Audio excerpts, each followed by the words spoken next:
Hello दोस्तों, स्वागत है आप सभी का। आज हम भारतीय संसद इंडियन पार्लियामेंट के अंतर्गत यूपीएससी प्रीलिम्स के प्रीवियस ईयर्स क्वेश्चन डिस्कस करेंगे। आज हम इसका पार्ट 3 डिस्कस करने वाले हैं, जिसमें 5 क्वेश्चंस रहेंगे। इससे पहले भी हम पार्ट 1 पार्ट 2 डिस्कस कर चुके हैं, जिसमें प्रत्येक में 5-5 क्वेश्चंस को कवर किया गया था। तो चलिए आज हम स्टार्ट करते हैं पार्ट 3 को मेरे साथ। मेरा नाम है मुकुंद माधव शर्मा। क्वेश्चन नंबर 1 देखते हैं। सबसे पहले हम उस देश में आनुपातिक प्रतिनिधित्व आवश्यक नहीं है जहां proportional representation is not necessary in a country where. तो सबसे पहले हमें क्या देखना पड़ेगा, प्रोपोर्शनल रिप्रेजेंटेशन या आनुपातिक प्रतिनिधित्व क्या होता है। तो आनुपातिक प्रतिनिधित्व को समझ लेते हैं। सबसे पहले प्रोपोर्शनल रिप्रेजेंटेशन को समझ लेते हैं पहले। तो दोस्तों मैं आपको बताना चाहूंगा कि प्रोपोर्शनल रिप्रेजेंटेशन के 2 पॉपुलर फॉर्म होते हैं। एक होता है सिंगल ट्रांसफरेबल वोट सिस्टम और दूसरा होता है लिस्ट सिस्टम। तो भारत में हमने सीमित रूप में सिंगल ट्रांसफरेबल वोट सिस्टम को स्वीकार किया है। प्रोपोर्शनल रिप्रेजेंटेशन के जो सीमित स्वरूप है सिंगल ट्रांसफरेबल वोट सिस्टम, उसको हमने स्वीकार किया है। इसे हम हिंदी में एकल संक्रमणी आनुपातिक प्रतिनिधित्व व्यवस्था भी कहते हैं। इसका प्रयोग president of India, vice president of India and council of state that means Rajya Sabha, और इसके अलावा जो राज्य की जो विधान परिषदें होती हैं उनके इलेक्शंस में हम इसका प्रयोग करते हैं। किसका? Single transferable vote system proportional representation का एक जो टाइप है। ओके, अब हम देख लेते हैं इसके कुछ मेरिट्स और डीमेरिट्स को। जब हम सिंगल ट्रांसफरेबल वोट सिस्टम की बात करते हैं तो सिंगल ट्रांसफरेबल वोट सिस्टम में आप जानते हैं कि प्रायोरिटी के आधार पर वोटिंग की जाती है। दैट मीन्स एक कैंडिडेट को जिसको हम चुनते हैं, ना केवल हम उसको वोट देते हैं, बल्कि अन्य जो मेंबर्स होते हैं, अन्य जिनको जो कंटेस्ट करते हैं, जो इलेक्शन फाइट करते हैं, उनको भी हम सेकेंड, थर्ड और फोर्थ प्रायोरिटी इस टाइप से दे सकते हैं, जितने भी कैंडिडेट खड़े हुए हैं।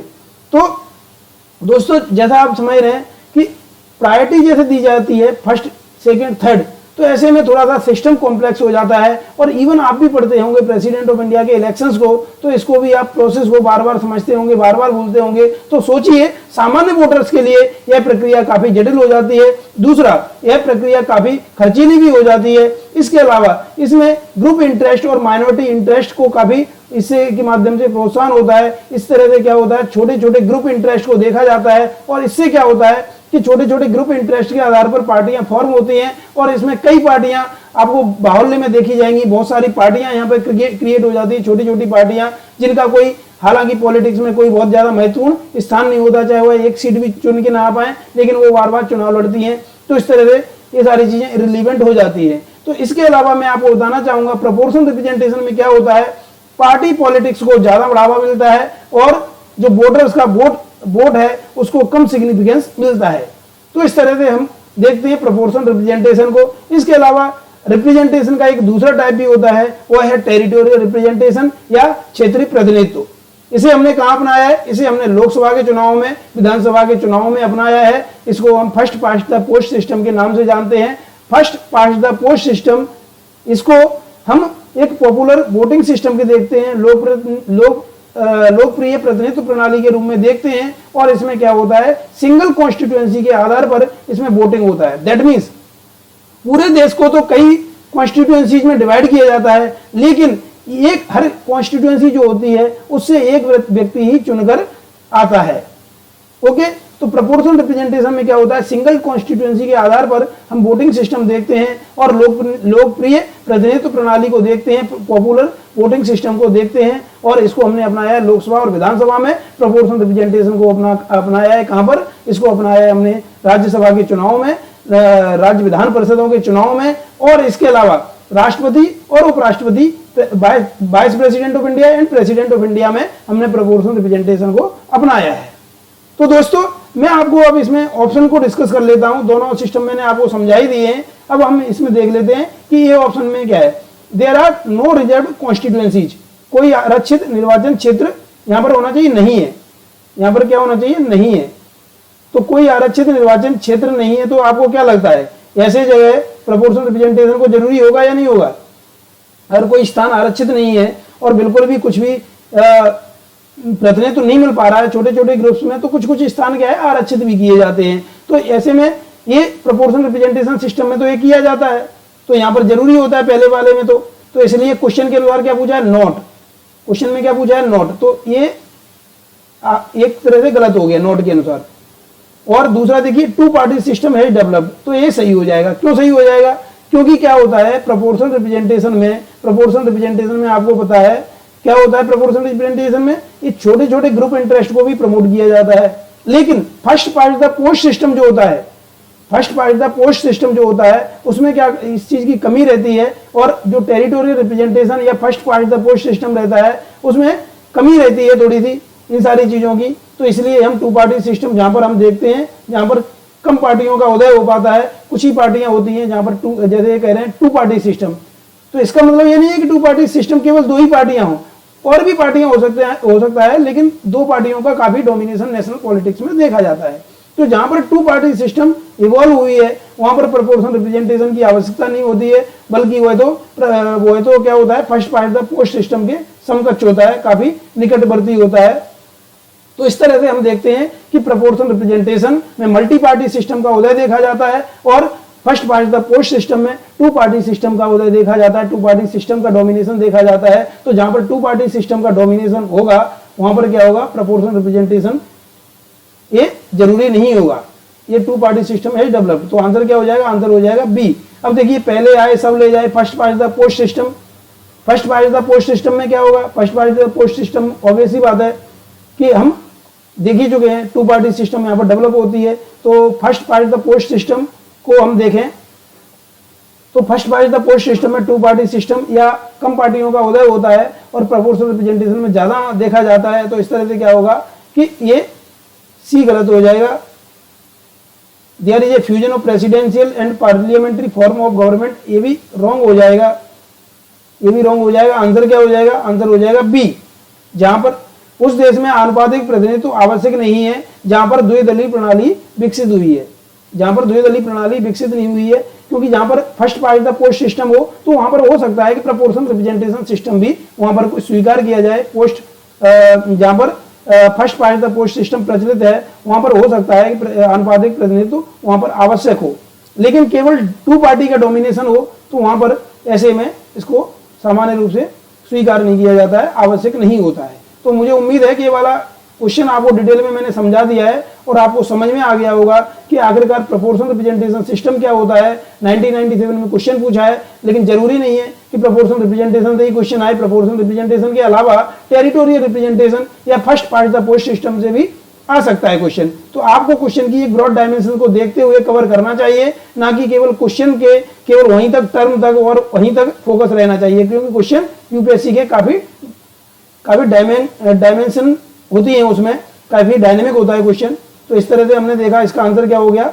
इसका आंसर हो गया बी, द्विदलीय प्रणाली विकसित हुई है, आंसर हो गया इसका बी। अब हम आ जाते हैं नेक्स्ट क्वेश्चन पर, क्वेश्चन नंबर 2 में। भारतीय संसदीय प्रणाली ब्रिटिश संसदीय प्रणाली से भिन्न किस रूप में? इस बात से भिन्न है कि the Indian parliamentary system is different from the British parliamentary system in India that the Indian parliamentary system is different from the British parliamentary system in that India has। अब देखिए इंडिया और ब्रिटेन की comparison कर लेते हैं, यहां पर आपको क्लियर हो ही जाएगा। वास्तविक और नाममात्र दोनों प्रकार की कार्यपालिका है। अब देखिए क्वेश्चन समझ लीजिए, इसमें क्या लिखा हुआ है? भिन्न, डिफरेंट, इस पे फोकस करेंगे।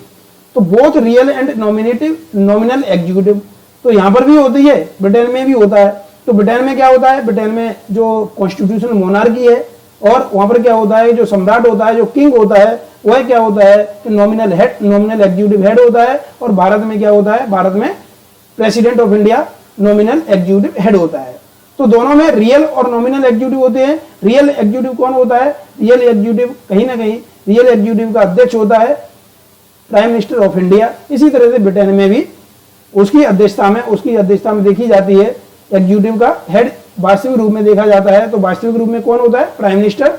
और नॉमिनल कौन होता है? प्रेसिडेंट ऑफ इंडिया भारत में। और कॉन्स्टिट्यूशनल मोनार्की के रूप में किंग होता है वहां पर नॉमिनल एग्जीक्यूटिव ब्रिटेन में। तो दोनों, ये तो सिमिलरिटी काफी कुछ हो गई, तो ये गलत हो जाएगा क्वेश्चन के अनुसार, क्योंकि डिफरेंस पूछा गया है। अब देखिए सिस्टम ऑफ कलेक्टिव रेस्पॉन्सिबिलिटी, ये देखिए ये भी गलत हो जाएगा, क्योंकि सिस्टम ऑफ कलेक्टिव रेस्पॉन्सिबिलिटी दोनों में है, ब्रिटेन में भी देखी जाती है और इंडिया में भी देखी जाती है। क्योंकि ब्रिटेन में आप देखते हैं हाउस ऑफ कॉमन्स देखते हैं, आप हाउस ऑफ कॉमन्स देखते हैं, और इसके अलावा आप देखते हैं कहां पर दूसरा देखा जाता है हाउस ऑफ लॉर्ड्स। तो वहां पर क्या सिस्टम होता है, सिस्टम ऑफ कलेक्टिव रेस्पॉन्सिबिलिटी वहां पर भी देखी जाती है और भारत में भी देखी जाती है। तो इस तरह से बी गलत हो गया। अब देखिए सी, बाइकैमरल लेजिस्लेचर भारत में भी है और वहां पर भी है, ब्रिटेन में भी है। मैंने दो आपको बता दिए कि हाउस ऑफ कॉमन्स और हाउस ऑफ लॉर्ड्स। अब देखते हैं D, the judicial system of review, the system of judicial review, न्यायिक पुनर्विलोकन की प्रणाली। अब देखिए भारत में क्या है, शुरू से ही जुडिशियल रिव्यू का सिस्टम रखा गया है आर्टिकल 13 के अंतर्गत, आर्टिकल 13 के अंतर्गत क्या होता है कि मूल अधिकारों के उल्लंघन जब किया जाता है, अगर किसी एक्ट के माध्यम से हो रहा हो या एग्जीक्यूटिव एक्शन के माध्यम से हो रहा हो, तो ऐसे में क्या होगा, इसमें जुडिशरी होती है वो एम्पावर होती है, उसे नल एंड वॉइड घोषित कर दे। जो एक्ट है उसको, पार्लियामेंट के एक्ट को उस मात्रा तक शून्य घोषित कर देगी जिस मात्रा तक वह फंडामेंटल राइट्स का वायलेशन कर रहा है। तो इस तरह से system of judicial review Bharat में देखा जाता है। लेकिन क्या ब्रिटेन में सिस्टम ऑफ जुडिशियल रिव्यू है? देखिए दोस्तों, मैं आपको बताना चाहूंगा system of judicial review Britain में नहीं है, क्योंकि कॉन्स्टिट्यूशन रिफॉर्म्स एक्ट 2005 में आया है ब्रिटेन में। उससे पहले तो सुप्रीम कोर्ट भी नहीं था। सुप्रीम कोर्ट की स्थापना ही ब्रिटेन में कब हुई है? 2009 में हुई है, 2009 में हुई है। तो वहां पर क्या है, सिंगल यूनिफाइड जुडिशियल सिस्टम भी नहीं है। जैसे हम देखते हैं भारत में इंटीग्रेटेड जुडिशरी है, एकीकृत न्यायपालिका है, वहां पर नहीं है। तो वहां पर क्या है, सिस्टम ऑफ जुडिशियल रिव्यू भी नहीं है। हालांकि कुछ जो एडमिनिस्ट्रेटिव ट्रिब्यूनल होते हैं, कुछ एडमिनिस्ट्रेटिव रूप से कई चीजें होती हैं, उसमें दिया गया है। और प्रॉपर रूप से जुडिशियल रिव्यू वहां पर विकसित नहीं हुई है। वहां पर सिस्टम ऑफ जुडिशियल रिव्यू को हम डिफरेंस पाते हैं इंडिया में और ब्रिटेन में। भारत ने जुडिशियल रिव्यू का सिस्टम अमेरिका से अपनाया है और काफी जुडिशियल रिव्यू हमारे यहाँ पर एम्पावर है, काफी मजबूत है। लेकिन ब्रिटेन में सिस्टम ऑफ जुडिशियल रिव्यू नहीं है। तो इस तरह से हम देखते हैं कि आंसर क्या आ जाएगा, इसका डी आ जाएगा। डी में डिफरेंस है और सब में क्या है, सिमिलरिटी है, इसलिए ए, बी और सी आंसर नहीं होंगे, डी आंसर हो जाएगा, क्योंकि डी के आधार पर ही हम डिफरेंस यहाँ पर क्रिएट कर पा रहे हैं। तो इसका आंसर क्या हो जाएगा, आंसर हो जाएगा इसका डी, आंसर हो जाएगा D, the system of judicial review. इसके आधार पर यहाँ पर हम डिफरेंस देखते हैं। तो चलिए हम देख लेते हैं हम next question number 3। Question number 3 देखिए, अंतरराष्ट्रीय संधियों को भारत के किसी भाग अथवा संपूर्ण भारत में लागू करने के लिए संसद कोई कानून बना सकती है सभी राज्यों की सहमति से, बहुसंख्यक राज्यों की सहमति से, या फिर संबंधित राज्यों की सहमति से, या बिना किसी राज्यों की सहमति से। The parliament can make any law for the whole or any part of India for implementing international treaties. किसके माध्यम से होता है? A, B, C, D option में से आपको चूज करना है। तो दोस्तों मैं आपको बता देता हूं, इससे पहले क्वेश्चन पर आने से पहले मैं आपको और चीजें बता देता हूं। पार्लियामेंट जो लॉ बनाती है दोस्तों, इंटरनेशनल जो ट्रीटीज होती हैं, कन्वेंशन होते हैं, जो हमने एग्रीमेंट किए होते हैं अंतर्राष्ट्रीय फोरम में, कहीं पर भी किसी भी इंटरनेशनल फोरम में, किसी भी अंतर्राष्ट्रीय सम्मेलन में, किसी अंतर्राष्ट्रीय अवसर में, कन्वेंशन में अगर हमने कोई कमिटमेंट्स किए हैं तो उनको लागू करना एक तरह से भारत सरकार का दायित्व होता है। तो इस तरह से क्या होता है कि जो संसद होती है, पार्लियामेंट क्या होती है, पार्लियामेंट कोई भी कानून बना सकती है। इवन राज्य सूची के विषय पर भी कोई भी कानून बनाया जा सकता है आर्टिकल 253 के अंतर्गत अंतर्राष्ट्रीय संधियों को, ट्रीटीज को लागू करने के लिए। यहां तक क्लियर हो गया होगा।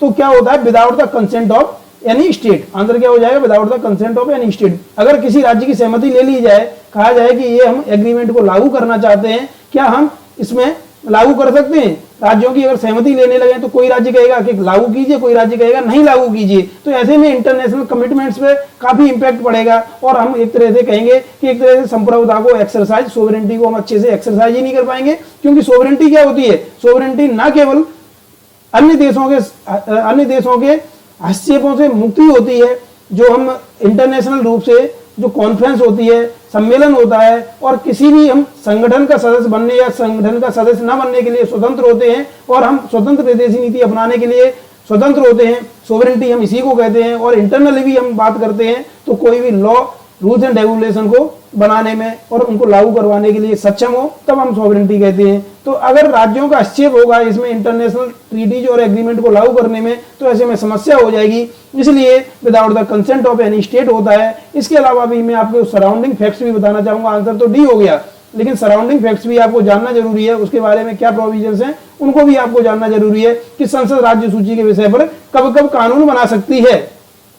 तो देखिए दोस्तों, आर्टिकल 249 के अंतर्गत जब राज्यसभा उसको अथॉराइज करती है पार्लियामेंट को कि एक कानून ऐसा बनाना है जिसके माध्यम से क्या है कि राज्य सूची पर कानून बनाना है और नेशनल इंटरेस्ट में अब ये आवश्यक है कि इस पर कानून बनाया जाए, तो 2/3 जो बहुमत है उपस्थित और मतदान देने वालों का, अगर वह नेशनल इंटरेस्ट में उचित समझती है राज्यसभा, तो ऐसे में 2/3 मेजोरिटी के माध्यम से इसको पास किया जाए प्रपोजल को, और इस रेजोल्यूशन के माध्यम से क्या होगा, इस resolution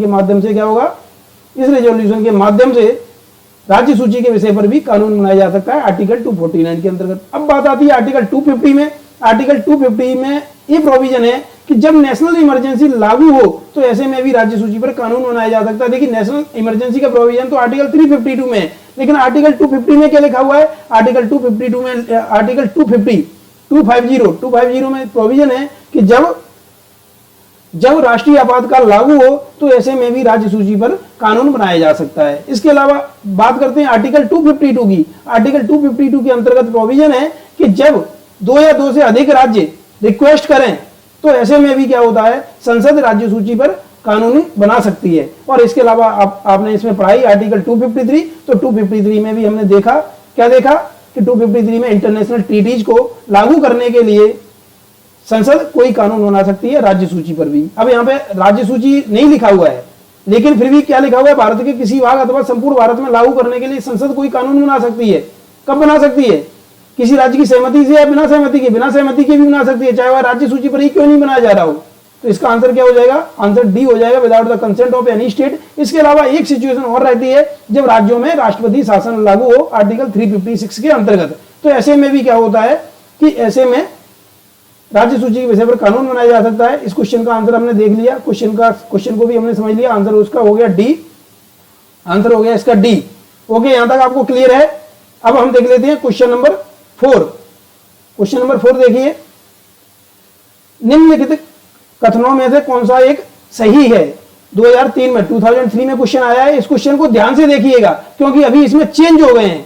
104th constitutional amendment act आया है, उसके बाद से काफी चीजें चेंज हो गई हैं। तो इस क्वेश्चन को हम क्या है, 2003 में क्या आंसर था और वर्तमान में इसका क्या आंसर है, उसको हम पूरे को देख के अच्छे से समझ सकेंगे और इसके कई सराउंडिंग चीजों को भी हम कवर करेंगे। बड़ा इंपॉर्टेंट क्वेश्चन है ये, और करंट के पर्सपेक्टिव से भी यहाँ पर ये डेवलपमेंट हुआ है। तो देख लेते हैं सबसे पहले, which one of the following statement is correct.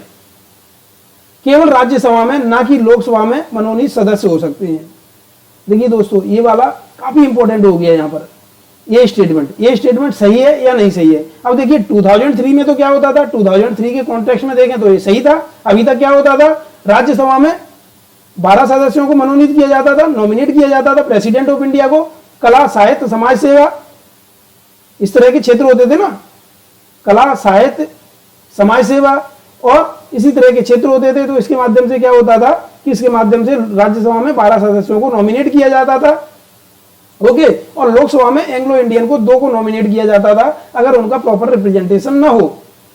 तो आर्टिकल 331 में एंग्लो इंडियन को नॉमिनेट करने का प्रोविजन किया गया है। इसमें क्या हुआ था कि आर्टिकल 331 को जोड़ा गया था कॉन्स्टिट्यूशन में। बाद में फ्रैंक एंथोनी थे, एंग्लो इंडियन थे, उन्होंने कहा कि एंग्लो इंडियन का भी एक तरह से प्रतिनिधित्व सुनिश्चित होना चाहिए। तो एंग्लो इंडियन को 2 एंग्लो इंडियन नॉमिनेट करने का प्रावधान किया गया संविधान में, और यह परंपरा अभी तक चलती रही 2020 तक, ये 2019 तक चलती रही। 2019 में क्या हुआ कि कॉन्स्टिट्यूशनल अमेंडमेंट बिल आया, 126 कॉन्स्टिट्यूशनल अमेंडमेंट बिल आया। तो उसके अंतर्गत क्या हुआ कि इसका प्रोविजन किया गया कि अब लोकसभा में मनोनीत सदस्यों का प्रतिनिधित्व नहीं होगा, एंग्लो इंडियन अब नहीं रहेंगे।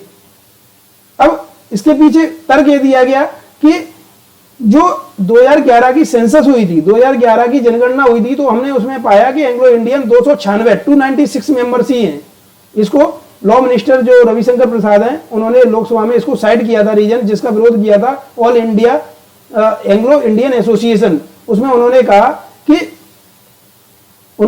कहा एंग्लो इंडियन एसोसिएशन ने कि इसमें केवल इतने सदस्य नहीं है बल्कि और भी फैले हुए हैं। भारत के अन्य क्षेत्रों में भी, भारत के विभिन्न राज्यों में कई एंग्लो इंडियन हैं, 296 ही नहीं है।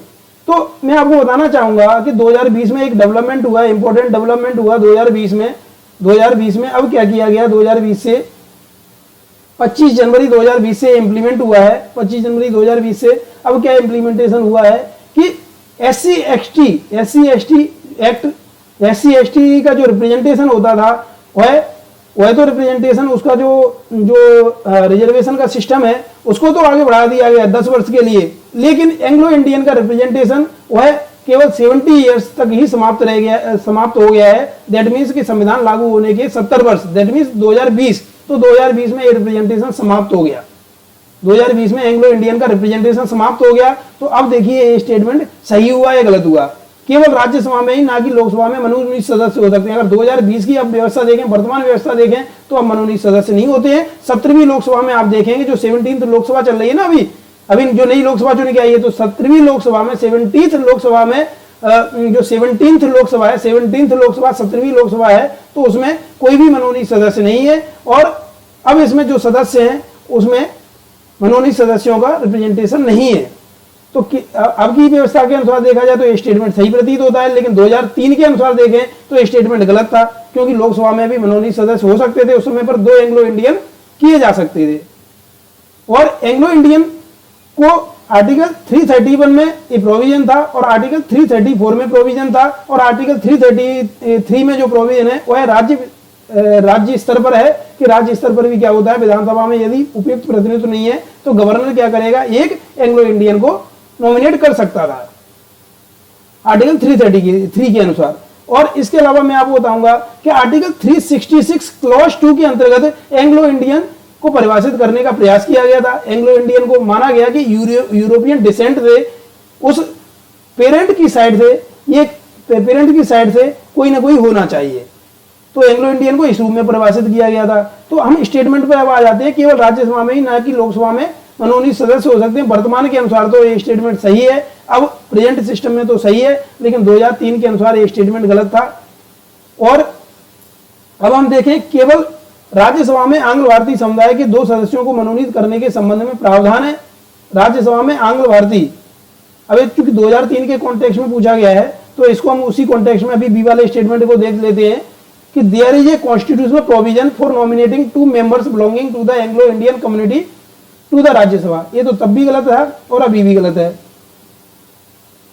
क्योंकि एंग्लो इंडियन का उसमें कोई रिप्रेजेंटेशन नहीं होता है। किसमें?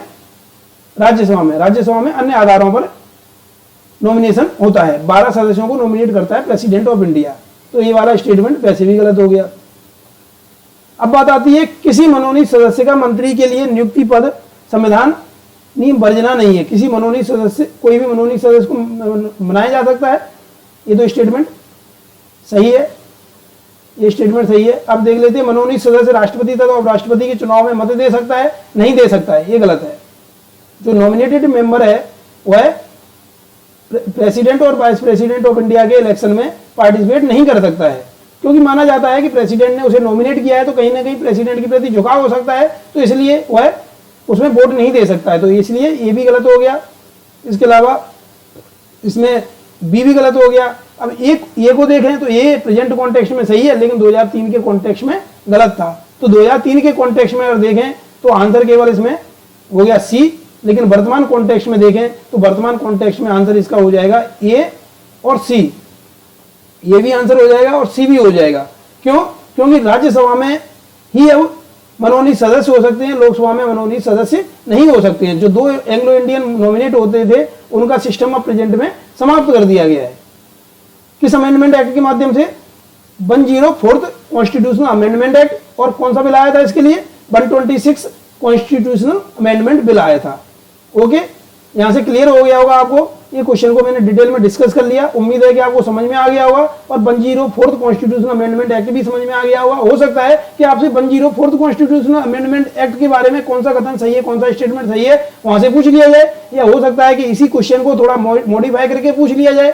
तो इस तरह से क्वेश्चन काफी ब्रॉड वे में इसको हमने कवर कर लिया है। अब हम देखते हैं नेक्स्ट क्वेश्चन को। Question number 5।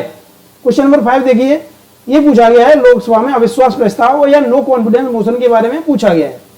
तो नो कॉन्फिडेंस मोशन को हम देख लेते हैं। In the Lok Sabha a no confidence motion has to set out the grounds on which it is based. Lok Sabha में अविश्वास प्रस्ताव प्रस्तुत करने के लिए ऐसे कारण जिन पर वह आधारित है देना आवश्यक है, ये गलत है।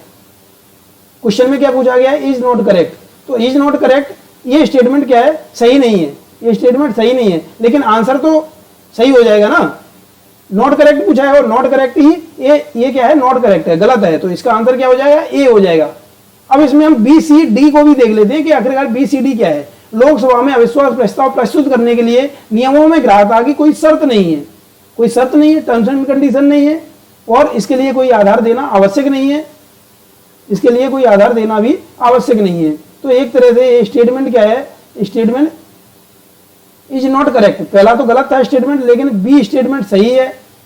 सी स्टेटमेंट देखिए, यदि किसी अविश्वास प्रस्ताव को स्वीकार कर लिया जाए तो इजाजत मिलने के 10 दिन के भीतर उस पर कार्रवाई करना आवश्यक है, तो ये स्टेटमेंट भी दोस्तों सही है। और डी स्टेटमेंट देखिए, राज्यसभा is not empowered to entertain a motion of no confidence motion, क्योंकि motion of no confidence motion होता है, तो motion of no confidence motion को अडॉप्ट करने के लिए एम्पावर नहीं है राज्यसभा। क्योंकि आप देखते हैं आर्टिकल 75 क्लॉज 3, उसमें क्या लिखा है, council of minister is responsible to the lower house of the parliament, that means Lok Sabha. Lok Sabha के प्रति इसका संयुक्त जवाबदेही देखी जाती है। तो इसलिए क्या है कि ये स्टेटमेंट गलत है, बी स्टेटमेंट सही है, सी स्टेटमेंट सही है, ये बी सी डी स्टेटमेंट सही है, लेकिन आंसर क्या पूछा गया, नॉट करेक्ट पूछा गया, नॉट करेक्ट पूछा गया, इसलिए आंसर क्या हो जाएगा, आंसर हो जाएगा ए।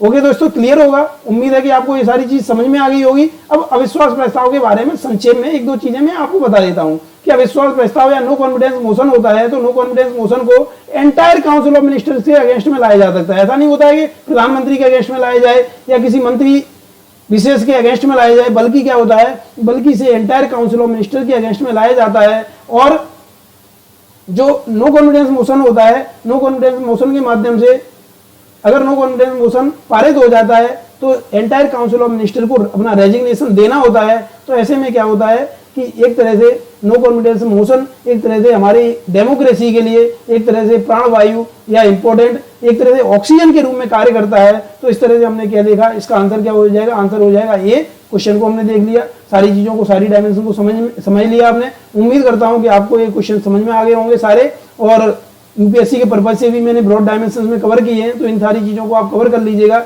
और उम्मीद करता हूं कि आप मेरे चैनल को लाइक कीजिए, सब्सक्राइब कीजिए और शेयर कीजिए दोस्तों के बीच में। Thank you very much.